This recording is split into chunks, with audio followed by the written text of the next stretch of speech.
All right.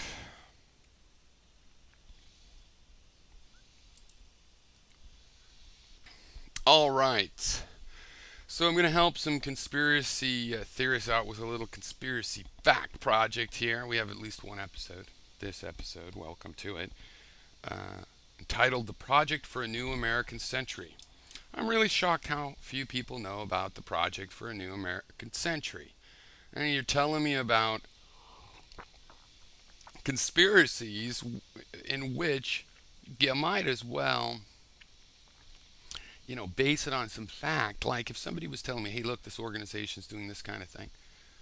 Yet the Project for a New American Century is a conspiracy in plain sight.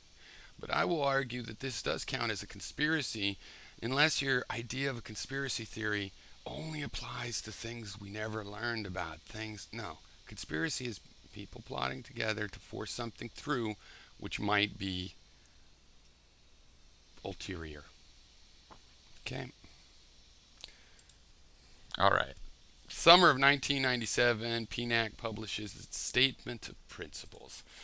All right, the Statement of Principles are one, we need to increase defense spending significantly if we are to carry out our global responsibilities today and modernize our armed forces for the future. Two, we need to strengthen our ties to democratic allies and to challenge regimes hostile to our interests and values. Three, we need to promote the cause of political and economic freedom abroad. And four, we need to accept responsibility for America's unique role in preserving and extending an international order friendly to our security, our prosperity, and our principles. Now, that doesn't sound too bad, does it?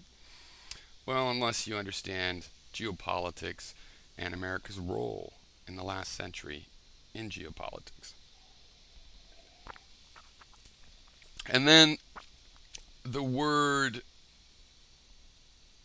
the wording of the final thing, to accept responsibility for America's unique role, America's exceptional role, our exceptional position. And this idea of when we were making concentration camps in the Philippines, taking it over to try to get into Asia, we said we were promoting the cause of political and economic freedom abroad. So that's what you call a double meaning. Now, the people that signed on to this, quite a few people, and a lot more, prominent conservatives who had worked on various reports of theirs. But liberals, you need some think tanks. They're more important than you realize. I guess you're getting some.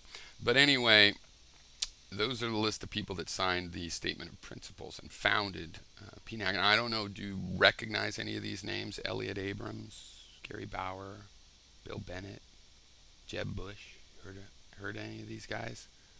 Steve Forbes or Donald Kagan, Scooter Libby, Dan Quayle, maybe at least, Donald Rumsfeld, probably, and Paul Wolfowitz, maybe.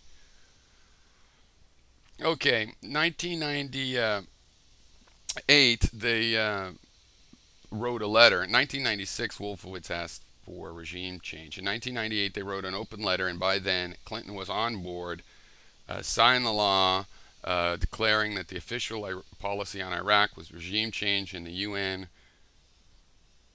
even sanctioned it. Okay, the authors of that letter were Donald Rumsfeld, Paul Wolfowitz, Elliot Abrams, John Bolton, and who's that fucking Wolf's disease guy? I didn't put down his first name. But anyway, 5 people. Only 4 of them served in Bush's administration. Donald Rumsfeld was the Secretary of Defense. Paul Wolfowitz was the Deputy Secretary of Defense and the 10th President of the World Bank. Elliot Abrams was worked on the National Security Council. John Bolton was the Undersecretary of what a dimwit this guy is, State for Arms Control, and eventually, holy shit, that dude for Ambassador to the United Nations.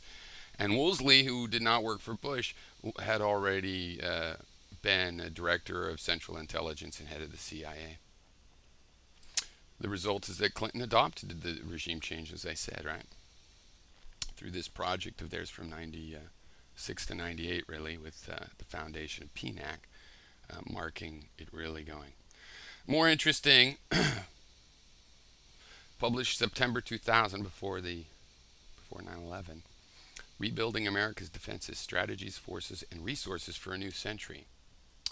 All right, so it says there were 4 core missions that needed to be established for the U.S. military. Get this: defend the American homeland. Homeland. That was a new word to me. This is the first time I heard us calling that homeland. That's like some fucking Nazi term, as far as I know. That's not how I talk about the seas to shining seas. But okay. This is the most amazing fight part to me. Well, maybe second most amazing. Fight and decisively win multiple simultaneous major theater wars. Remember, this is the quote. This is their list. They tried to do that. Simultaneous major theater wars. Perform the constabulary duties associated with shaping the security environment in critical regions, which is basically preemptive interventionism, and transform U.S. forces to exploit the revolution in military affairs. Now, it's arguable whether or not we accomplished any of these things, but all of these things were attempted in the way they meant. Like, what I think by defend American homeland is different. We did what they wanted, and now we got scanned. We fought multiple wars. Decisively win was a bit of hopeful thinking. But I'll bet you they think, oh, it was all worth it. They think, yeah, it's all worth it. The trouble is just part of what it takes. You have a Democrat clean up for a while, and then we get to do it again in a couple years.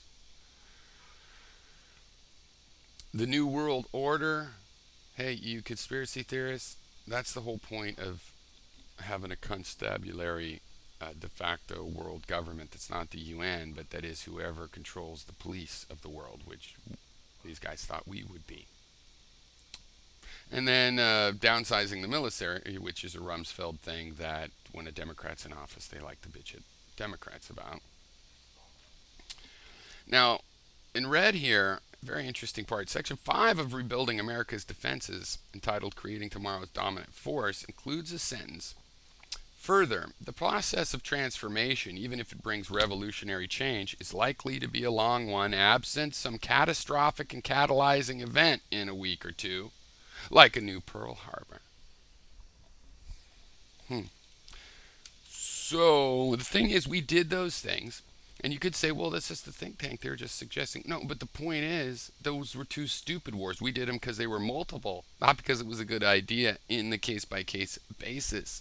All of this sounds better, but looking for an excuse. It's like, I'm going to be a hero tonight, so I'm going to go down to the bar, find a troublemaker. And it's like, you know what? Maybe there's no troublemaker down at the bar that needs to be bounced on his ass. But there's some guy being a little more rude than everybody else. You're going to look for a fight. That's what happened, people. All these PNAC people, a big majority, worked for Bush. And it goes back further. And as far as I'm concerned, they also corrupted Cheney and Rumsfeld, which historically hadn't been that bad of Republicans. Wolfowitz is a prick, always, but let's just say the kicker. August 2001, President Bush receives a daily brief titled Bin Laden Determined to Strike the U.S. Now, I haven't read the whole thing, but the first page was leaked. Let's zoom in, shall we? We have not been able to corroborate some of the more sensational threat reporting, such as that from most people agree that this is an Egyptian service in 1998, saying that Bin Laden wanted to hijack a U.S. aircraft to gain the release of blind Sheikh Umar Abd al-Rahman and other U.S.-held extremists. Oh, I see. So he was warned, but you know what? He and his buddy... Well, I got cut off, but the point is, he was warned of the attack, Bush. And, I mean, the Republicans love to just go off on, something like the Libya deal. But, I mean, Bill Maher likes to point out, there's Republicans go, well, Bush kept us safe. Except for that one time. That doesn't count. Everybody gets a freebie. No, we're going to do the sum. We're going to say one attack you were warned of 36 days in advance that your fucking think tank wanted to have happen so that they could enact their new project for an American century and totally fuck up everything that they said in their principles about freedom and etc.